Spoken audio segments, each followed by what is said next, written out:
طيب. On commence Inch'Allah, Bismillah. Alhamdulillahi Rabbil Alamin, wassalatu wassalamu ala Rasulillah, wa ala alihi wa sahbihi wa man walahu, amma ba'd. Wa alaykum salam wa rahmatullahi wa barakatuh. On commence donc, Alhamdulillah, aujourd'hui le cours 151 dans l'explication de Tafsir al-Baqarah, et on continue l'explication du verset 236, le verset 238, dans lequel Allah subhanahu wa ta'ala dit حافظوا على الصلوات والصلاة الوسطى وقوموا لله قانتين, ce qui signifie soyez assidus aux salat et surtout la salat médiane, et tenez-vous debout devant Allah avec humilité, avec humilité. Qanitin, qanit, on va voir la signification par la suite Inch'Allah. Donc on est arrivé au point où le cheikh il dit حافظوا على الصلوات يعني الصلوات الخمس والصلاة الوسطى, وهذا عطف خاص على العام أو عطف خاص على العام أو على عام, لأن الصلاة الوسطى داخلة في قوله حافظوا على الصلوات, لكن عطفها ليؤكدها اهتماما بها لما للصلاة الوسطى من الفضل العظيم. وما هي الصلاة الوسطى هذه التي أوصى الله بها خصوصا بعد الوصية بالصلوات عموما؟ ما هي؟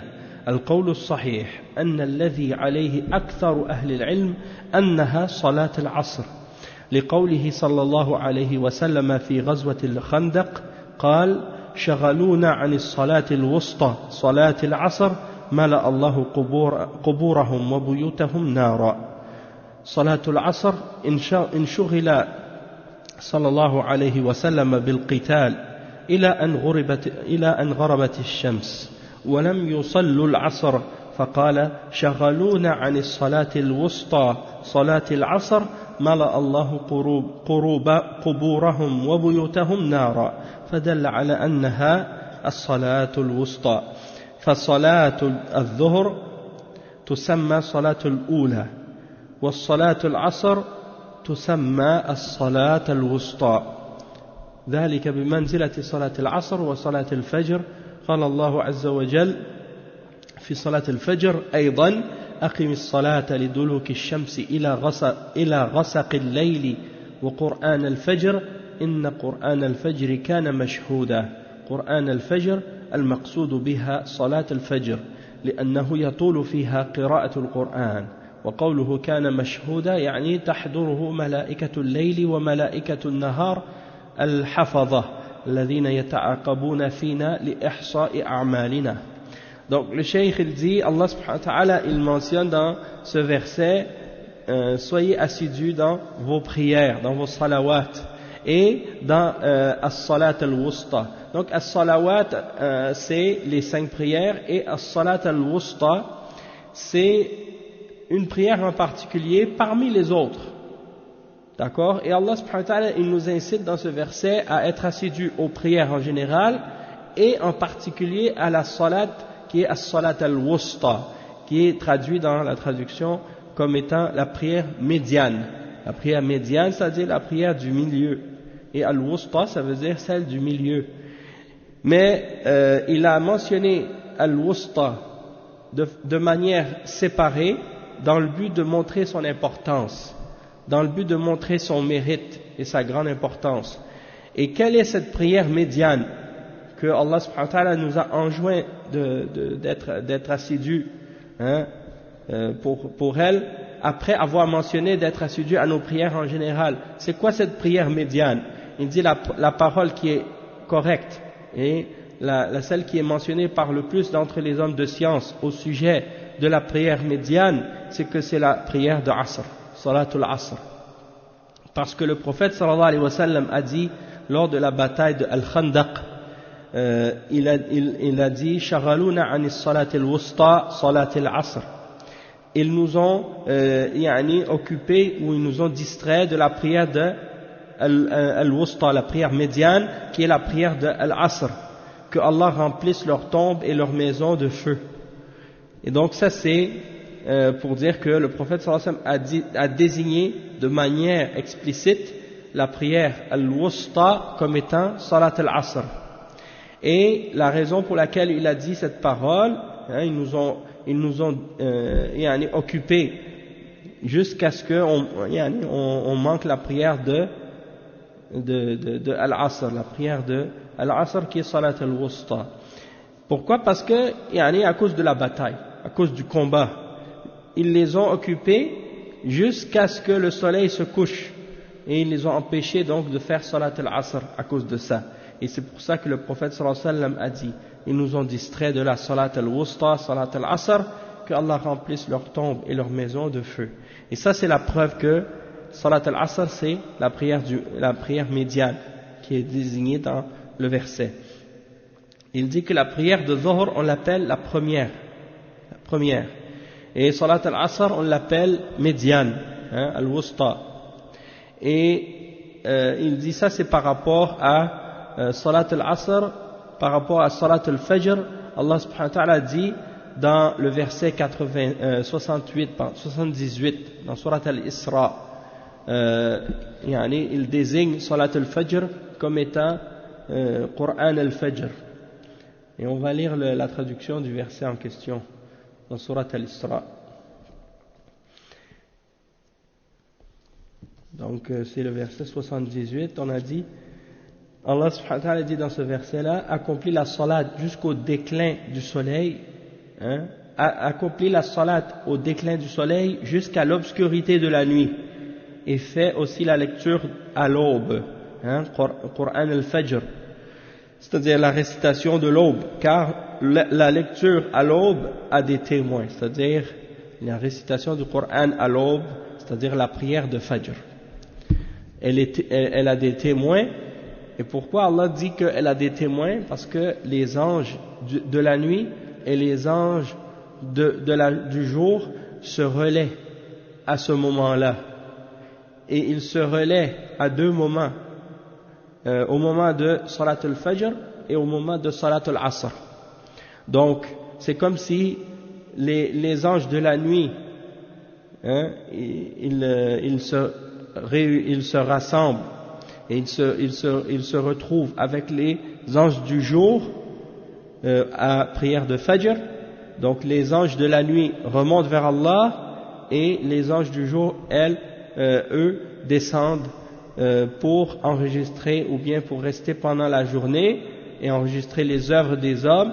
Puis ils restent jusqu'à la prière de Al-Asr. Puis Al-Asr c'est le contraire, les anges de la nuit qui descendent et les anges de la journée qui remontent après avoir fini d'enregistrer les œuvres des hommes. Donc le cheikh il dit حفظة فحفظة ينزلون بالليل وحفظة ينزلون بالنهار يجتمعون في صلاة الفجر وصلاة العصر يجتمعون ملائكة الليل وملائكة النهار الحفظة يجتمعون في هاتين الصلاتين يحضرونهما مع المسلمين ويسألهم الله جل وعلا إذا صعدوا إليه سبحانه كيف تركتم عبادي وهو أعلم سبحانه وتعالى ولكن يريد أن يستشهد الملائكة كيف تركتم عبادي قالوا جئناهم وهم يصلون وتركناهم وهم يصلون فلذلك سميت صلاة العصر صلاة الوسطى وذلك مما يدل على فضلها. Donc le cheikh il dit que c'est comme j'expliquais, les anges de la nuit qui descendent à l'aube et les anges du jour qui remontent, et ils se réunissent les deux groupes à la prière de l'aube et à la prière de Asr, et ils se relaient de cette manière. Et donc ils se réunissent à ces deux moments de la journée, et Allah subhanahu wa ta'ala leur pose la question, parce qu'ils retrouvent les musulmans qui se réunissent pour la prière. Donc lorsque les anges du jour remontent vers Allah, Allah demande aux anges, alors qu'il sait mieux, alors qu'il sait mieux qu'eux, mais il leur demande, comment avez-vous laissé mes serviteurs? Et il demande aux anges dans le but de les prendre comme témoins, et de les faire témoigner. Et ils disent, nous sommes venus vers eux alors qu'ils priaient, et nous les avons laissés alors qu'ils priaient, ils faisaient la salat. Donc quand ils sont arrivés à la prière de l'Asr, ils étaient en train de prier, et quand ceux qui arrivaient pour la prière de l'Fajr, ils les ont trouvés en train de prier, tandis que ceux qui remontaient, qui quittaient, ils les ont quittés en train de prier, et quand ils reviennent, ils les trouvent en train de prier encore. Donc c'est ce qu'ils disent à Allah subhanahu wa ta'ala. On est venu vers eux et ils faisaient la salat, et on les a quittés et ils faisaient la salat. Donc c'est les deux moments dans lesquels les anges se relaient et ils témoignent, ils sont témoins des croyants qui viennent établir la salat à ces deux moments-là. Et ça c'est basé sur le hadith qui est rapporté par Al-Bukhari selon Abi Huraira. Il est également rapporté par l'imam Muslim. Et le cheikh il dit que c'est pour ça qu'on a appelé Salat al-Asr la prière du milieu. Et ça c'est ce qui indique aussi son mérite. Al-Wusta, ça veut aussi dire que c'est une des prières les plus importantes. Et il dit وَمَعْنَا حَافِظُ عَلَى الصَّلَوَاتِ مَا هِيَ الْمُحَافَظَةِ الْمُحَافَظَةِ ضد الْإِضَاعَةِ فالذي لا يحافظ على الصلوات مضيع لها قال تعالى فخلف من بعدهم خلف أضاعوا الصلاة واتبعوا الشهوات فسوف يلقون غيا إلا من تاب وآمن وعمل صالحا فأولئك يدخلون الجنة ولا يظلمون شيئا فيقابل المحافظة على الصلوات إضاعتها فالإنسان لا يخلو إما أن يكون محافظا على الصلوات وإما أن يكون مضيعا لها. Donc le cheikh il explique par la suite quelle est la signification en arabe de hafidhu ala salawat, soyez assidus dans vos prières, dans vos salawat. Qu'est-ce que c'est en arabe al-muhafadha? Al-muhafadha, c'est-à-dire de préserver, d'être assidu, de garder l'importance de la prière, de les faire à l'heure et de les faire dans leur temps, et d'être assidu dans l'application de nos prières. Tandis que le contraire de ça c'est al-ida'a, c'est-à-dire de gaspiller ou de ne pas de laisser faire les choses, de ne pas les faire correctement ou de ne pas les faire de manière assidue. Donc celui qui ne fait pas ses prières de manière assidue et qui préserve pas ses prières, eh bien c'est comme s'il les a délaissées ou abandonnées ou qu'il les a perdues. Et il cite les versets 59 et 60 dans Sourate Maryam, dans lesquels Allah subhanahu wa ta'ala décrit cette catégorie de personnes justement qui délaissent la prière ou qui négligent l'importance de la prière. Il dit, il cite le verset qui signifie « Puis leur succédèrent des générations qui délaissèrent la salat et suivèrent leur passion, ils se trouveront en perdition. Ils se trouveront en perdition, excepté celui qui se repent, croit et fait le bien, ceux-là entreront dans le paradis et ne seront point lésés. Ne seront point lésés. Et il dit que, à l'opposé de préserver la prière et d'être assidu dans nos prières et dans notre salawat, il y a le fait de les délaisser et de les abandonner ou de les négliger. Et il dit que une personne, soit qu'il les préserve et qu'il est assidu, ou soit qu'il les délaisse et qu'il les abandonne, ces prières, il les néglige. Et ensuite il continue l'explication, il dit hafizu ala salawat wal muradu bil muhafazati ala mawaqitiha bi an tuadda fi mawaqitiha ما المقصود أنك تصلي فقط ما المقصود أنك تصلي فقط أن تصلي متى شئت على أي صفة لا المقصود أن تصلي كما أمرك الله جل وعلا أن تؤدي الصلاة كما أمرك الله جل وعلا والله أمر أن تؤدى الصلاة في مواقيتها قال تعالى إن الصلاة كانت على المؤمنين كتابا موقوتا فالذي يؤخر الصلاة عن وقتها من غير عذر لا تقبل منه لأنه لم يصل الصلاة التي أمره الله بها ولكنه صلى صلاة مخالفة للذي أمر الله به. فالذي يؤخر الصلاة عن وقتها من غير عذر ينام عن صلاة الفجر حتى تطلع الشمس ولا يصلي إلا الضحى، هذا لا تقبل منه صلاته.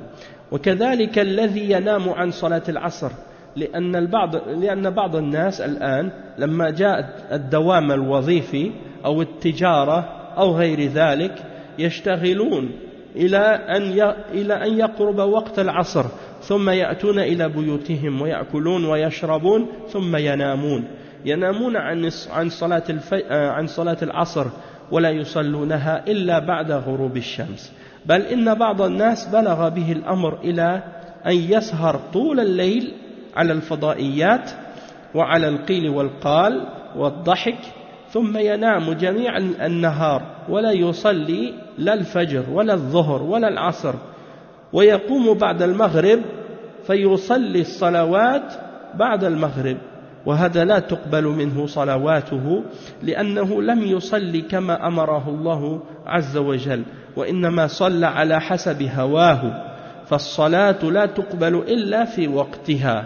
Donc le cheikh il explique que préserver d'être assidu dans la salat, qu'est-ce que ça veut dire? Ça veut dire aussi de les faire les prières à leur temps, au temps que Allah subhanahu wa ta'ala les a prescrites. Et donc tu dois les faire dans leur temps, la prière de Dhuhr dans le temps de Dhuhr, la prière de Asr dans le temps de Asr, la prière de Maghrib dans le temps de Maghrib, et la prière d'Isha dans le temps d'Isha, et le Fajr dans le temps de Fajr, et ainsi de suite. Donc tu pries pas comme toi tu veux, selon la façon que toi tu veux. Non, c'est pas ça le but de faire la salat. Allah subhanahu wa ta'ala, il t'a pas juste dit fais la salat n'importe comment. Il a demandé que tu fasses la salat et il t'ordonne de la faire, mais de la faire comme lui il t'a ordonné de la faire. Et ça implique de la faire dans le temps que lui t'a ordonné de la faire. Et il dit, Qala ta'ala, donc Allah subhanahu wa ta'ala mentionne dans le verset 103 dans Surat An-Nisa, certes la salat est prescrite pour les croyants dans un temps spécifique, mawqutan, c'est-à-dire dans un temps qui est précis et spécifique, tu ne peux pas la faire n'importe quand. Et celui donc qui retarde la prière et qui la fait sortir de son temps sans excuse valable, eh bien le cheikh il dit sa prière, même s'il doit la faire, mais elle ne sera pas acceptée de lui. Elle ne sera pas acceptée de lui. Il dit que parce que lui il n'a pas prié comme Allah lui a ordonné de le faire. Il a prié, il a fait une salat, mais sa salat qu'il a fait, c'est pas celle que Allah lui a ordonné de faire. Donc celui qui retarde sa prière de son temps sans excuse valable, il prie par exemple le Fajr, il le prie quand le soleil s'est levé déjà, et il prie pas le Fajr dans son temps. Et ben ça c'est pas correct. C'est pas comme la personne par exemple qui prie habituellement la prière de Fajr dans son temps. Il va à la mosquée pour prier la prière de Fajr dans son temps, puis ça lui arrive comme ça une fois de pas se lever à temps, d'être en retard. Une fois comme ça, ou quelquefois ça peut arriver.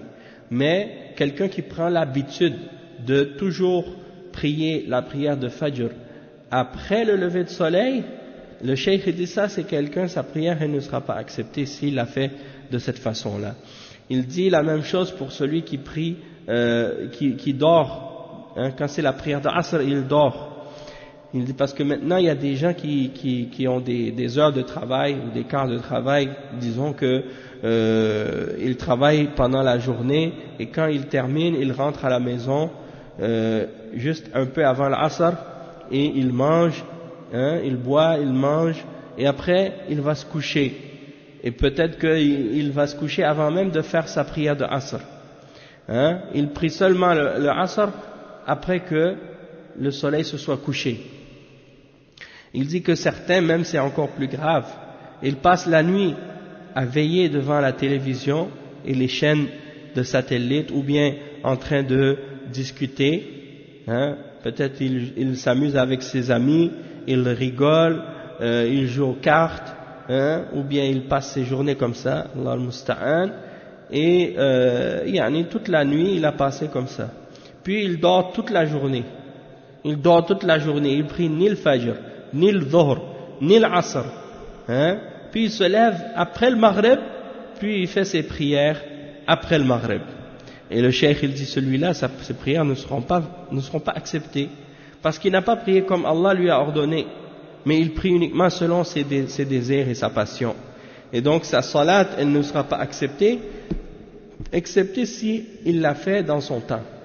Le cheikh il dit ensuite, ولما سئل صلى الله عليه وسلم أي العمل أفضل قال الصلاة في وقتها وما فيه أفضل من الصلاة في وقتها فالذي يريد أن يؤدي الصلاة ويحافظ عليها يؤديها في أوقاتها ولا ينشغل عنها لا بنوم ولا بغيره وكذلك من المحافظة على الصلوات أن تؤدى في الجماعة في المساجد في بيوت الله عز وجل ولا يؤديها الإنسان في بيته أو في متجره أو في سوقه لماذا بنيت المساجد لماذا قال الله جل وعلا في بيوت أذن الله أن ترفع ويذكر فيها اسمه يسبح له فيها بالغدو والآصال رجال لا تلهيهم تجارة ولا بيع عن ذكر الله وإقام الصلاة وإيتاء الزكاة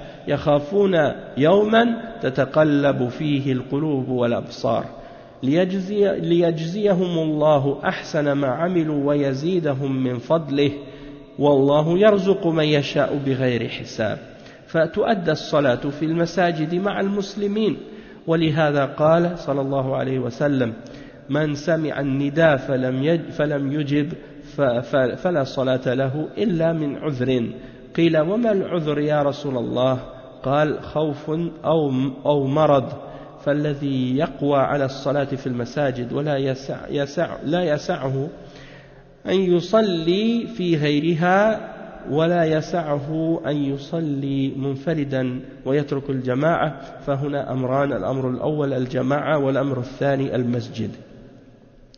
Donc le cheikh il pose la question ensuite. Il dit on a posé la question au prophète sallallahu alayhi wa sallam, quelle est la meilleure action? Et il a répondu la meilleure action c'est de faire la salat dans son temps. Et ça c'est rapporté par Al-Bukhari et Muslim et c'est rapporté selon Ibn Mas'ud radiyallahu anhu. Et le cheikh il dit ensuite que il n'y a pas quelque chose qui est mieux que de faire la salat dans son temps. Et il dit donc celui qui veut établir la salat et être assidu dans sa prière, eh bien il doit faire sa prière dans son temps. Et il ne doit pas être distrait par le sommeil ou par autre chose. De même que le fait de préserver et d'être assidu dans ses prières, ça implique également de les faire en groupe à la mosquée, dans les maisons d'Allah. Puis le cheikh il cite les versets, il dit que donc la personne elle ne doit pas prier, prendre l'habitude de prier dans sa maison ou dans son commerce ou dans le marché ou ailleurs, parce que les mosquées elles ont été construites pour quelle raison? Pour quelle raison Allah nous a ordonné de construire des mosquées? Et puis là il cite les versets dans Surat An-Nur, les versets 36 à 38. Et dans ces versets-là, Allah subhanahu wa ta'ala il mentionne la raison pour laquelle on a établi les mosquées.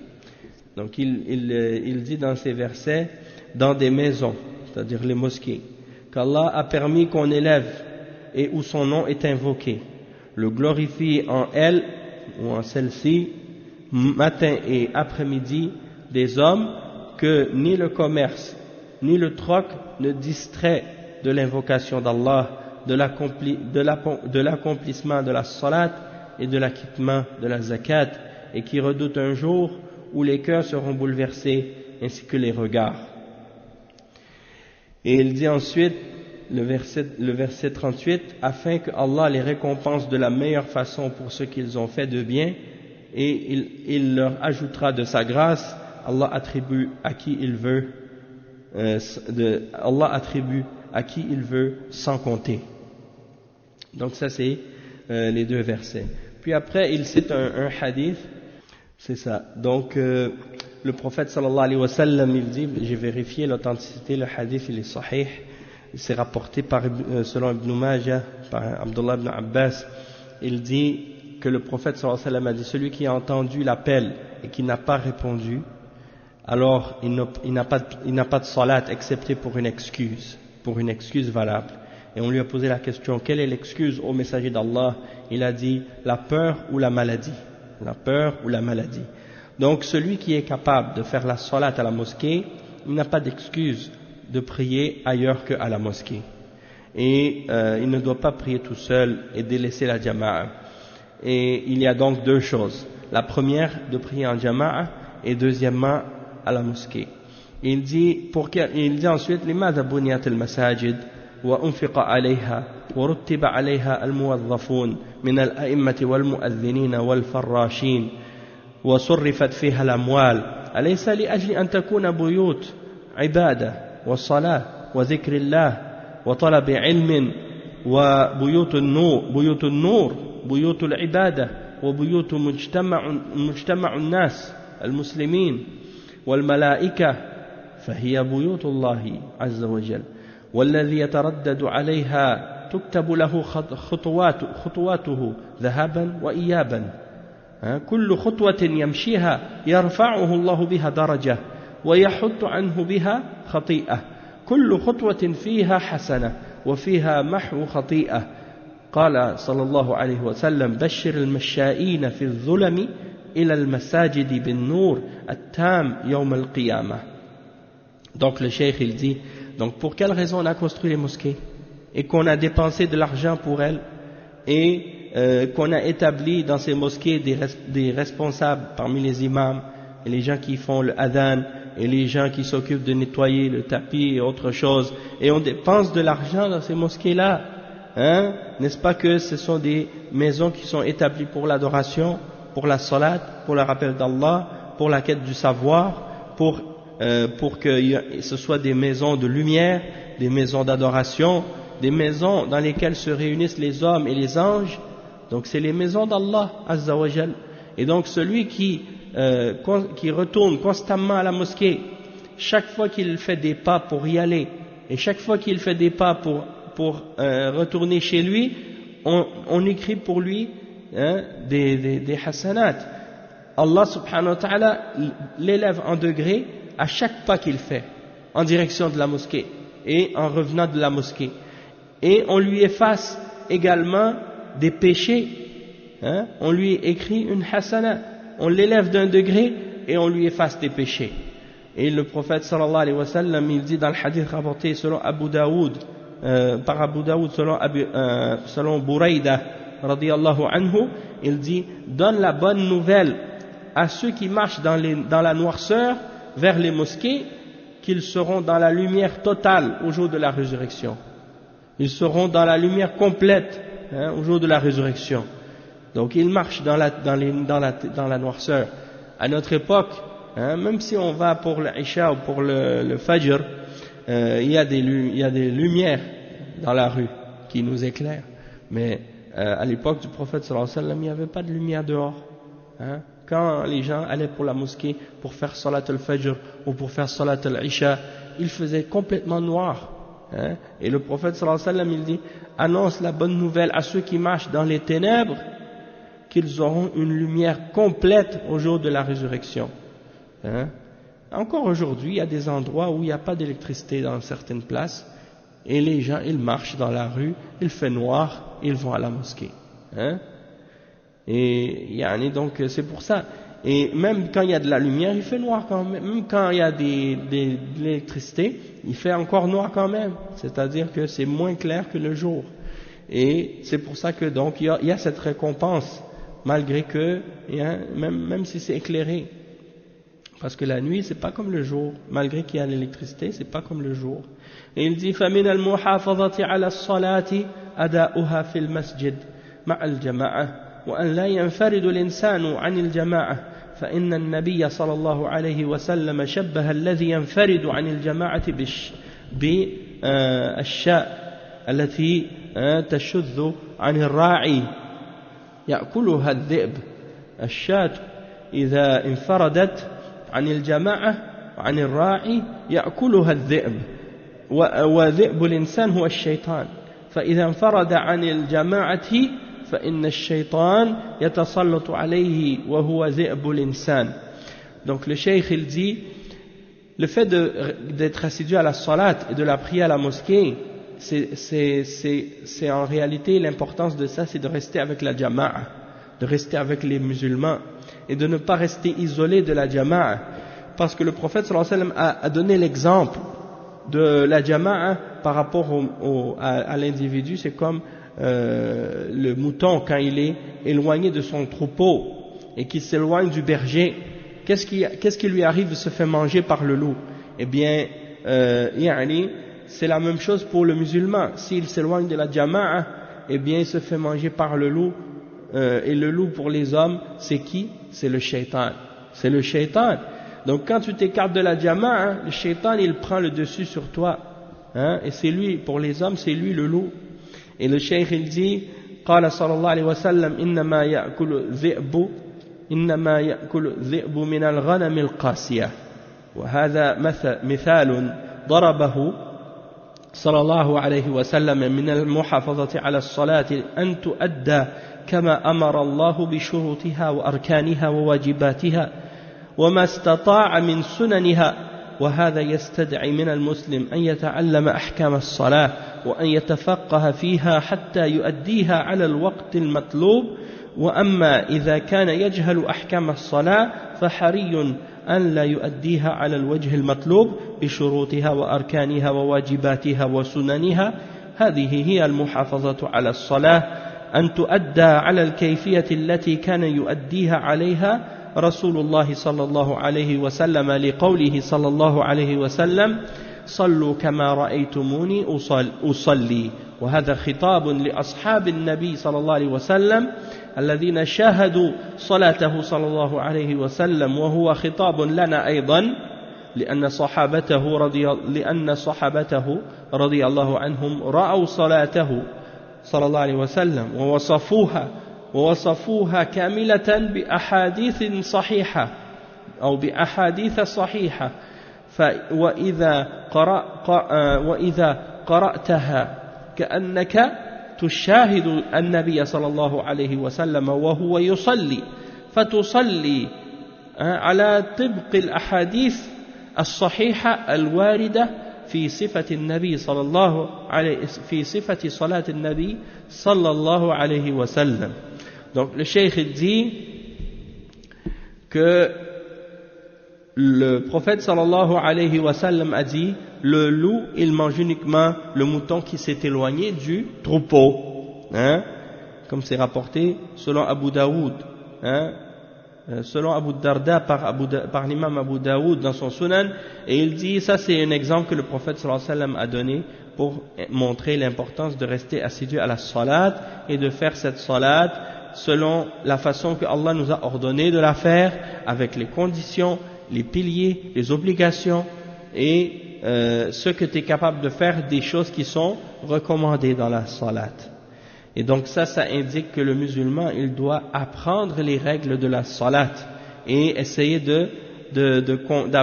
d'acquérir la compréhension et la connaissance de la façon dont il doit faire la prière et des temps dans lesquels il doit les faire.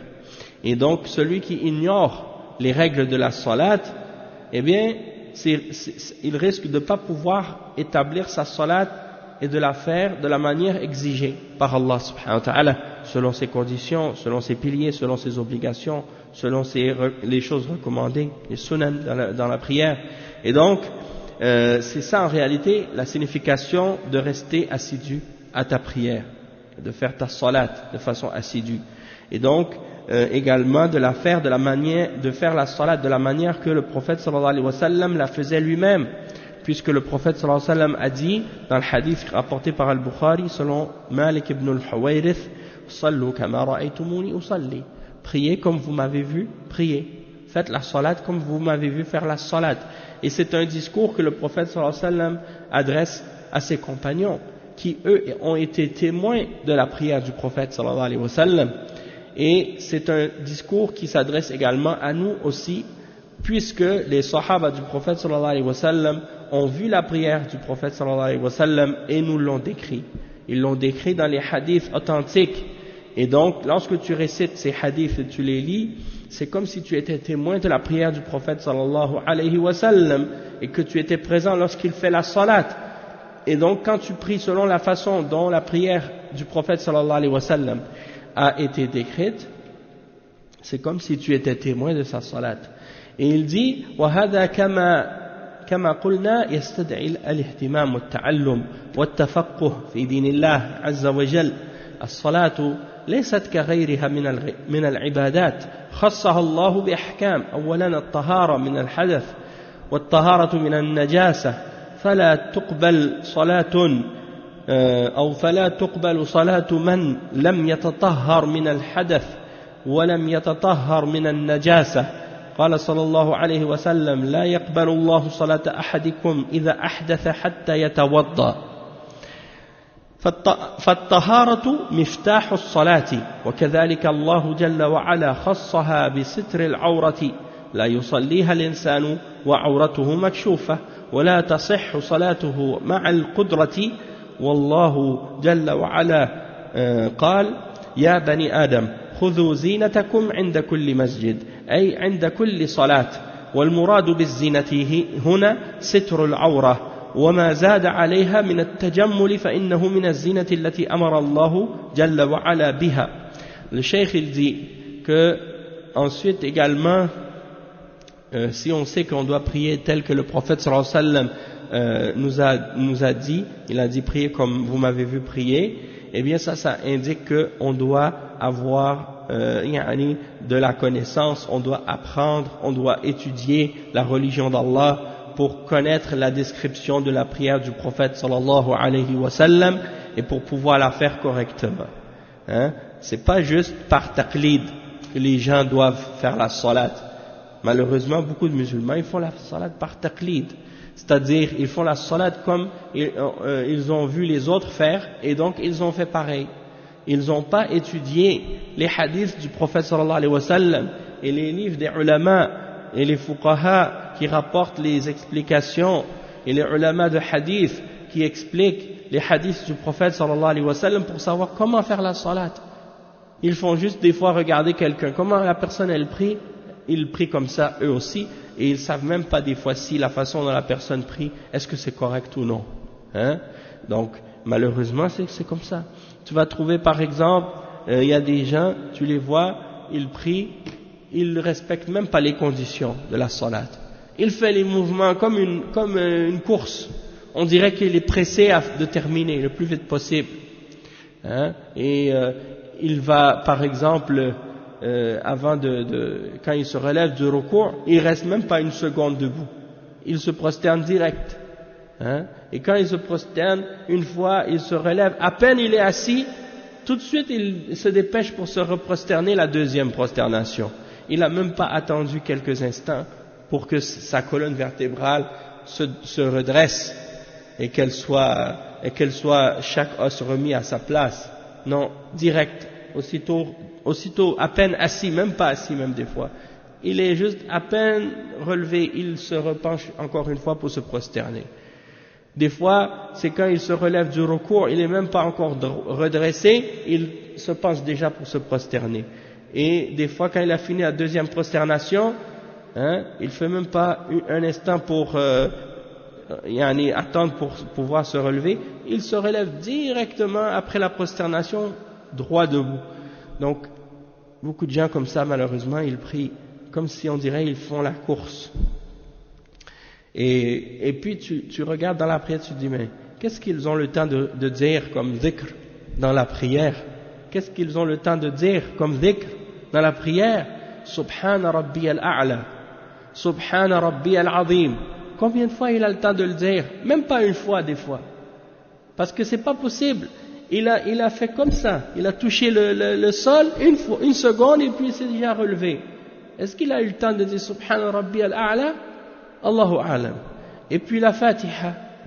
La Fatiha, même si quelqu'un il récite très très vite, il peut pas la finir en 10 secondes. Mais c'est comme si, subhanallah, il se lève, il reste même pas 10 secondes comme ça, il se met déjà dans le recours. Allahu Akbar. Ajib. Subhanallah. Donc, comment il a le temps de réfléchir sur chaque ayah? Qu'est-ce que ça signifie? Comment il peut réfléchir sur chaque ayah? Le prophète sallallahu alayhi wa sallam, il s'arrêtait après chaque ayah. Il lit ayah, ayah, ayah, ayah. Il lit pas comme ça d'un seul coup. Il y en a avec un seul souffle. Il commence la Fatiha et il la lit jusqu'à la fin. Un seul souffle. Ils font même pas une pause entre deux versets. Même pas. Du début jusqu'à la fin avec un seul souffle. Donc ça c'est exagéré. Et donc ça c'est pas correct. Et le cheikh il dit que également parmi les choses de la prière, il y a des conditions dans la prière. C'est pas comme les autres adorations. Allah, il a mis dans la prière des règles à respecter. Par exemple, parmi les règles à respecter, pour pouvoir faire la salat, il faut être pur. Il faut être purifié de tout état d'impureté. Et il faut être pur de toute impureté sur soi-même. Donc si par exemple tu es dans un état d'impureté, à cause que tu as fait une des choses qui annule ta purification, dans ce cas-là tu dois te purifier. Si par exemple sur tes vêtements ou sur ton corps, sur ta peau ou sur tes vêtements ou sur l'endroit où tu pries, il y a des saletés, il y a des impuretés, eh bien tu dois les nettoyer, tu dois les enlever pour que ta prière soit acceptée, sinon elle ne sera pas acceptée. Et le prophète sallallahu alayhi wa sallam il dit, comme c'est rapporté par Al-Bukhari et Muslim selon Abu Huraira, Allah n'accepte pas la salat de l'un d'entre vous lorsqu'il a fait quelque chose qui annule son wudu jusqu'à ce qu'il retourne faire son wudu. Donc la tahara, la pureté, c'est la clé de la salat. Si tu n'es pas en pureté, en état de pureté, tu ne peux pas faire ta prière. Et ta prière, même si tu l'as fait, tu n'es pas en état d'impureté, tu n'es pas en état de pureté, elle ne sera pas valable. De même que Allah Azza wa Jal, il a mentionné comme règle spécifique par rapport à la salat que tu dois couvrir tes parties intimes pendant la salat. Donc, tu ne peux pas prier nu, ou bien prier en laissant paraître une partie de ta aura. Et on sait que la aura pour l'homme c'est du nombril jusqu'au genou. Et il y a des gens, des fois, ils prient dans la mosquée, ils viennent avec des pantalons qui sont vraiment étroits ou vraiment collés sur leur corps, ou bien qui sont courts, des pantalons qui sont courts et leur chandail ou le chose qu'ils mettent en haut de leur corps, elle descend pas en bas sur la aura. Alors quand ils se prosternent, on voit une partie de la aura qui apparaît quand ils sont en prosternation. Donc ça c'est pas correct. Wa alaykum salam wa rahmatullah. Toi tu viens pour adorer Allah, tu viens pas pour regarder la aura des gens quand tu pries. Et quand il y a quelqu'un devant toi comme ça qui s'habille pas bien et qui se couvre pas correctement, il se prosterne et il montre sa aura à tout le monde. Ça c'est quelque chose qui est pas respectueux et qui fait en sorte que la prière de la personne, elle risque même de même pas être acceptée à cause de ça. Et Allah subhanahu wa ta'ala il dit, ô fils d'Adam, prenez toutes vos parures dans chaque mosquée. Donc si quelqu'un il a la capacité de couvrir sa aura, sa prière, elle n'est pas valable s'il est capable de la couvrir puis qu'il la couvre pas. Et dans le verset 31 dans Surat Al-A'raf, prenez vos parures dans toute mosquée, c'est-à-dire à chaque salat quand vous allez, vous couvrez votre aura. Parce que az-zina, la parure ici, c'est de couvrir la aura. Et si par la suite tu peux mettre plus que le minimum, de couvrir le nombril jusqu'au genou, ça c'est le minimum. Mais si tu peux couvrir plus en mettant d'autres vêtements, t'as de l'argent, t'as suffisamment d'argent pour acheter des vêtements, tu dois les mettre. À notre époque maintenant, les gens, ils ont des drôles d'habitudes.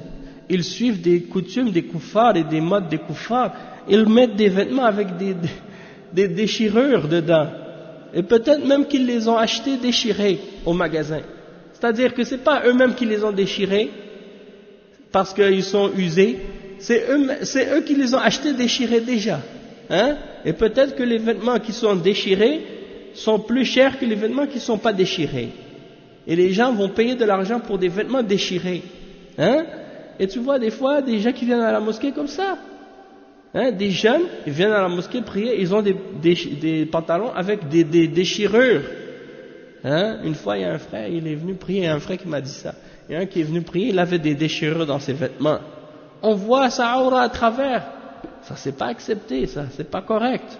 Hein? Et comment tu peux mettre des vêtements comme ça déchirés? Si c'est un homme, déjà, c'est pas bien. Imagine une femme, c'est encore pire. On voit à travers ses vêtements sa aura. La aura de la femme, c'est pas comme la aura de l'homme. La aura de la femme, son corps au complet qui est aura. Hein? Donc elle doit, pour faire la salat, couvrir tout son corps au complet. Elle ne peut pas laisser paraître rien. Et même si elle ne fait pas la salat, elle doit couvrir sa aura aussi quand même dehors dans la rue. Malheureusement, yani Allah al-Musta'an, à notre époque, on voit des choses vraiment étranges. Des femmes maintenant, elles vont dans la rue maintenant, des femmes musulmanes, elles couvrent leurs cheveux avec un foulard, mais en bas, elles mettent des vêtements, on voit tout leur corps, les pantalons moulants dans les jambes, et les hauts également, on voit les bras, on voit la poitrine, on voit le derrière, on voit les jambes, tous les détails sont exhibés, et puis elle met un foulard sur ses cheveux. Et elle pense que ça c'est le hijab. Ça c'est pas le hijab. Le hijab c'est pas juste sur ta tête, le hijab c'est pour ton corps au complet. Tout le corps de la femme doit porter le hijab, pas juste la tête qui doit être avec le hijab. Donc, c'est triste qu'on est rendu à ce niveau d'insouciance ou bien d'indifférence ou d'ignorance. Hein? Allahul Musta'an. Donc il faut rester dans la conscience de qu'est-ce qui est ordonné par Allah subhanahu wa ta'ala et de faire qu'est-ce que Allah nous ordonne de la meilleure façon. Hein? On fait pas les règles de l'islam dans le but de se débarrasser. Hein? Dans le but de se débarrasser de l'obligation, ou bien pour dire bon, au moins j'ai fait ça, je fais ça de cette façon. Non, c'est pas n'importe quelle façon. Comme le cheikh il a dit tout à l'heure, c'est pas juste de dire je fais la salat n'importe comment. Non, de la faire d'une manière spécifique, comme Allah l'a ordonné. Eh ben c'est la même chose pour toutes les choses dans la religion. Tu dois couvrir ton corps, tu dois le faire comme Allah te l'a ordonné, pas comme toi tu veux. Hein? Si tu es un croyant. Si tu es un croyant, tu vas pas faire qu'est-ce que tu veux. Si t'es autre qu'un croyant, ça c'est autre chose. Parce que Allah subhanahu wa ta'ala dit dans le verset وَمَا كَانَ لِمُؤْمِنٍ وَلَا مُؤْمِنَةٍ إِذَا قَضَى اللَّهُ وَرَسُولُهُ أَمْرًا أَنْ يَكُونَ لَهُمُ الْخِيَرَةُ مِنْ أَمْرِهِمْ. Il n'appartient pas au croyant ou à la croyante, une fois que Allah, إِذَا قَضَى اللَّهُ وَرَسُولُهُ, si Allah et son messager ont décrété d'une chose, d'avoir encore le choix dans leur façon d'agir. Donc si tu es un mu'min, tu n'as pas de choix de ta façon d'agir. C'est Allah qui décide, c'est son messager qui décide. Hein? Et toi tu te soumets. Mais si tu n'es pas un mu'min, ça c'est autre chose. Hein? Tu suis ta passion, tu suis tes désirs. Allah al-Musta'an.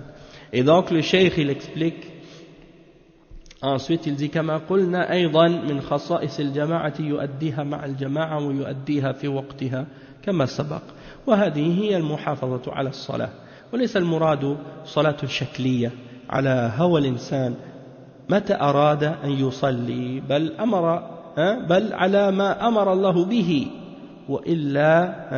وإلا لم تكن صلاته صحيحة ولا يقبل منه وهذا معنى حافظوا على الصلوات يعني أدوها كما أمركم الله يعني وكما شرع لكم نبيه sallallahu alayhi wa sallam. Donc le cheikh il explique ensuite un point qui est important, il dit comme on a dit aussi il faut la faire en jama'a et il faut la faire dans son temps, comme on a dit précédemment, et il dit donc ça veut dire, c'est ça la signification de préserver la salat, c'est de respecter toutes ces règles et d'être assidu dans toutes ces règles. Et c'est pas juste le fait de la forme, de faire la prière comme la forme de la prière seulement, de la faire comme l'être humain il veut. En fait, la salat, c'est une discipline de vie. La salat, c'est une discipline de vie. Tu dois te discipliner pour pouvoir établir la salat comme Allah il veut que tu la fasses. Donc c'est pas comme si par exemple aujourd'hui tu dis aujourd'hui je me sens bien, je pense que je vais faire la salat. Et puis demain tu dis aujourd'hui non, je me sens pas d'humeur à prier donc je veux pas prier. Non, c'est pas la salat que Allah ordonne. Tu la fais pas quand tu veux, tu la fais pas comme tu veux, tu la fais comme Allah t'ordonne et tu dois la faire chaque fois que Allah t'ordonne de la faire. Sinon, ce ne sera pas valable, ce ne sera pas accepté d'Allah. Donc, tu dois apprendre à être discipliné dans ta vie. Et le musulman, il ne peut pas être indiscipliné. C'est pas possible. Parce que si tu n'es pas discipliné, tu ne pourras pas établir ta religion comme il faut. Et donc, l'islam, il t'apprend à être discipliné dans ta vie. Il y a les heures de prière, il faut être présent. Il y a les règles de la prière, la pureté, la purification, il faut être pur. Il y a les règles d'habillement, comment tu dois te couvrir pour prier. Tu dois apprendre à respecter les règles de pudeur et de chasteté et de modestie qui sont ordonnées par Allah subhanahu wa ta'ala. Il y a les règles de prier en groupe dans la mosquée. Ça c'est une prière, une religion qui encourage les musulmans à vivre ensemble, à vivre en société, à former une communauté, à être solide entre eux, à être soudés. C'est pas une religion individualiste. Chacun fait comme il veut, il prie où il veut tout seul, chacun pour soi. Non. C'est une religion de rassemblement, de unification. Et observez bien comment Allah a légiféré la religion de l'islam et les adorations et comment il les a ordonnées. Vous voyez tout de suite que cette religion, elle appelle les hommes à se souder, à rester fermes, à rester réunis, à rester en jama'a. Et combien de fois Allah il mentionne wa'tasimu bihablillahi jami'an wa la tafarraqu. Il interdit de se diviser, il ordonne d'être unis. Et la prière, il ordonne qu'elle soit faite en jama'a 5 fois par jour. Il aurait pu dire chacun prie, chacun chez soi, tout seul. Non, il veut qu'on prie en jama'a. Il veut qu'on prie ensemble. Si tu veux prier des prières par la suite surérogatoires, tout seul, oui, tu peux prier tout seul quand tu veux. La nuit, quand personne te voit, tu te réveilles en silence, tu fais pas de bruit, et tu t'en vas dans une pièce où il n'y a personne, tu fais ton wudu, tu fais ta prière, personne ne sait. Et tu retournes te coucher, personne ne sait que tu as fait la salat. C'est entre toi et Allah. Mais la prière jama'a, ça c'est autre chose. Ça c'est en jama'a, tu dois la faire. D'accord? Donc on va s'arrêter ici pour aujourd'hui, Inch'Allah. Et na'am. Naam, sah, barakallahu fik. Le prophète sallallahu alayhi wa sallam, il a dit alaykum bil jama'a fa inna yad Allahi ala al jama'a. Restez avec la jama'a car la main d'Allah est sur la jama'a. Donc ça c'est pour expliquer. Et puis il y a plein d'autres hadiths là-dessus. On en a déjà parlé dans d'autres cours, mais c'est très important. Et quand tu vois quelqu'un qui s'écarte toujours de la jama'a, qui reste toujours tout seul, qui prie toujours tout seul, tu vois que cette personne, petit à petit, sa foi, elle diminue, et tu le vois ensuite, il commence à tomber dans des péchés, et après, plus qu'il s'éloigne, moins il a envie de venir avec la jama'a. Pourquoi? Parce que plus qu'il reste éloigné, plus qu'il a honte d'être éloigné, alors il est gêné de revenir dans la jama'a par la suite. Mais, hein, c'est un cercle vicieux. Plus tu t'éloignes, plus que tu as envie de t'éloigner. Mais c'est pour ça qu'il faut briser ce cercle vicieux et venir avec la jama'a. Hein? Venir avec la jama'a. Et c'est comme ça que les frères, les gens, ils créent des liens de fraternité entre eux. Hein? C'est pour ça que c'est bien que les frères dans la mosquée, ils se connaissent les uns les autres. Hein? Et quand on se voit, on se reconnaît. On se voit à l'extérieur, dans la rue, on se croise, on s'échange nos numéros de téléphone, on s'appelle, on discute, on s'invite les uns les autres. Hein? Aujourd'hui, dans les mosquées, c'est pas comme ça. Dans les mosquées, des fois, c'est que tu pries avec quelqu'un, tu sais même pas son nom, tu sais pas son numéro de téléphone, tu sais pas son adresse, tu sais pas où il habite, il t'a jamais invité, tu l'as jamais invité. Peut-être même tu te méfies de la personne parce que tu sais même pas qui c'est, hein? Mais à la limite, tu fais la salat avec lui, puis tu rentres chez toi. À la limite, le minimum, tu vas lui dire salam alaykoum quand tu vas le croiser dans la porte, hein? Ou bien en sortant de la mosquée. Et ça s'arrête là. Les sahaba, ils vivaient pas comme ça. Les sahaba, ils avaient des vraies relations de fraternité les uns avec les autres. Tout le monde se connaissait. Tout le monde connaissait l'autre. Tout le monde sait qui est qui. Quand il y a un frère qui n'était pas là, il se demande, ah, notre frère, on l'a pas vu, il est pas venu, est-ce qu'il est malade? Est-ce qu'il a un problème? Hein? Est-ce qu'il y a quelque chose qu'on peut faire pour lui? Est-ce que, hein? Aujourd'hui, non. Aujourd'hui, la jama'a, Allah al-Musta'an, c'est devenu, on vient à la mosquée, on est un groupe d'étrangers. On est un groupe d'étrangers qui se réunissent dans un local pendant quelque temps, puis qui se séparent par la suite, mais quand on est réunis, on est aussi autant séparés que quand on est séparés. C'est-à-dire pourquoi? Parce que on est devenu, comme Allah il a dit, pas tous, mais certains d'entre nous, Allah il dit tahsabuhum jami'an wa qulubuhum shatta. Tu les penses réunis, mais leurs cœurs ils sont séparés, leurs cœurs sont divisés. Et puis on est devenu comme ça, nous. Illa man rahim Allah. Donc il faut que ça change, hein? Il faut briser ces mauvaises habitudes. As-sahou, parce que as-sahou fi salat, c'est souvent quand quelqu'un, par exemple, il était insouciant ou il a perdu les deux, peut-être que ça a un lien parce que, hein? Ouais, d'être distrait dans la prière. Donc quand tu étais distrait, t'as comme perdu t'as perdu le cours de ta prière. Donc tu sais plus est-ce que tu es rendu dans la première ou dans la deuxième. Alors c'est pour ça qu'il y a ahkam sujud al-sahw. Sujud al-sahw, c'est-à-dire les règles de la prosternation, de la distraction dans la prière. Tu répares ta prière comme ça à la fin. Tandis que al-khushu' fi salat, c'est le fait de prier avec dévotion, avec concentration, avec humilité. Et c'est possible que quelqu'un ait moins de khushu' dans sa prière sans pour autant être distrait. D'après moi, c'est pas la même chose les deux. Le khushu' ou le sahou, c'est deux choses différentes. Wallahu ta'ala a'lam. Mais c'est sûr que le khushu' c'est important. Et le cheikh, c'est le prochain point qu'il parle, c'est de ça. Parce qu'il dit كذلك من المحافظة على الصلاة على الصلوات الخشوع في الصلاة والخشوع هو حضور القلب في الصلاة.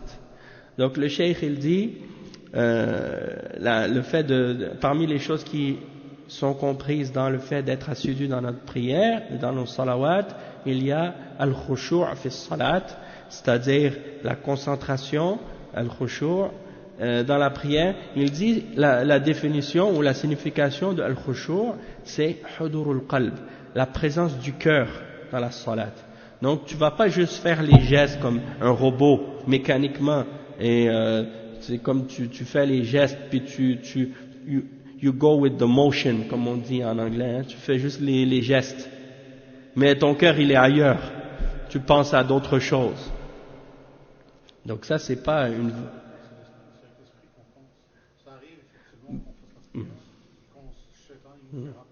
En fait, les ulama ils disent on pense pas avec l'esprit, on pense avec le cœur. Allah subhanahu wa ta'ala il dit أم لهم قلوب لا يفقهون بها لهم قلوب لا يفقهون بها. Ils ont des cœurs mais ils ne réfléchissent pas avec. Donc ils disent la base de la réflexion et de la pensée, c'est dans le cœur et non dans l'esprit. L'esprit, on dit l'esprit ou la tête, des fois on dit la tête, hein, mais c'est pas avec la tête qu'on réfléchit, c'est avec le cœur, parce que le cœur c'est là qu'il y a toute l'âme, hein, la notion de l'être, c'est la réflexion, c'est dans le cœur. Et donc hudur al-qalb, la présence du cœur, c'est-à-dire ton cœur il est présent dans qu'est-ce que tu fais, dans chaque mot que tu récites dans la prière, dans chaque geste que tu fais, tu réfléchis sur sa signification. Chaque mot que tu récites, tu réfléchis sur sa signification. Tu fais pas juste réciter la Fatiha comme une chose que tu récites, Alhamdulillah Rabbil Alamin Ar-Rahman Ar-Rahim Maliki Yawmiddin Iyaka, puis après tu n'as rien compris de qu'est-ce que tu as dit. Non, chaque fois que tu la récites, chaque aïe, tu essaies de réfléchir. Alhamdulillahi Rabbil Alamin. Qu'est-ce que ça veut dire Alhamdu? Qu'est-ce que ça veut dire Alhamdulillah? Qu'est-ce que ça veut dire Alhamdulillahi Rabbil Alamin? En même temps que tu la récites, tu réfléchis sur sa signification. Et tu réfléchis sur ce que ça implique, hein, pour être capable de te concentrer dans ta prière, pour que ça ait un effet sur ton cœur, pour que ton cœur il est présent dans qu'est-ce que tu fais. Tu sais à chaque instant de ta prière qu'est-ce que tu es en train de faire, et tu es conscient à chaque instant que Allah il te regarde, et tu adores Allah à chaque instant, conscient que Allah c'est comme si tu le voyais, hein, ça c'est la prière avec khushu', et d'être conscient que tu es devant Allah subhanahu wa ta'ala, comme si tu serais par exemple devant un dirigeant ou devant un roi suprême, ultime. Tu es devant le maître de l'univers, tu es devant le créateur des cieux et de la terre. Donc tu es dans cette position-là, tu es dans cette situation-là, hein? Tu t'imagines, hein, je me rappelle plus c'est qui, il disait je prie comme si le paradis était en avant de moi et comme si l'enfer était derrière moi, ou des choses comme ça. Tu t'imagines que c'est le jugement dernier, que tous les hommes sont debout devant Allah subhanahu wa ta'ala, hein? Donc tu te mets dans cet état d'âme là, tu vois, quand tu fais ta salat, pour essayer de comprendre l'importance de qu'est-ce que tu es en train de faire. Et c'est ça qui fait que ta prière elle a plus d'impact et a plus d'effet dans ta foi, dans ta vie, dans ton existence. Certaines personnes ils vont prier, ça va pas changer grand chose dans leur comportement, dans leur être, tandis que d'autres ils font la prière, ça a un gros impact, ça a un grand effet sur eux, ils le ressentent dans leur foi, dans leur vie, dans leur être, dans leur personne, tu vois. Donc on va parler de ça Inch'Allah demain bi'idhnillah. Oui, Inch'Allah. Oui, tu voulais dire quelque chose? Naam, barakallahu fik. Inna Allah le prophète sallallahu alayhi wa sallam l'a dit, Ud'u Allah wa antum muqinuna bil ijaba. Inna Allah la yaqbalu du'a min qalbin lahin. Min qalbin lahin. Un cœur qui est insouciant, qui est distrait. Allah, il dit invoquer, le prophète sallallahu alayhi wa sallam, il dit invoquer Allah comme si vous êtes certain qu'il va vous répondre. Et il n'exauce pas ou n'écoute pas l'invocation de celui qui invoque Allah avec le cœur distrait, le cœur qui n'est pas présent. D'accord? Donc c'est...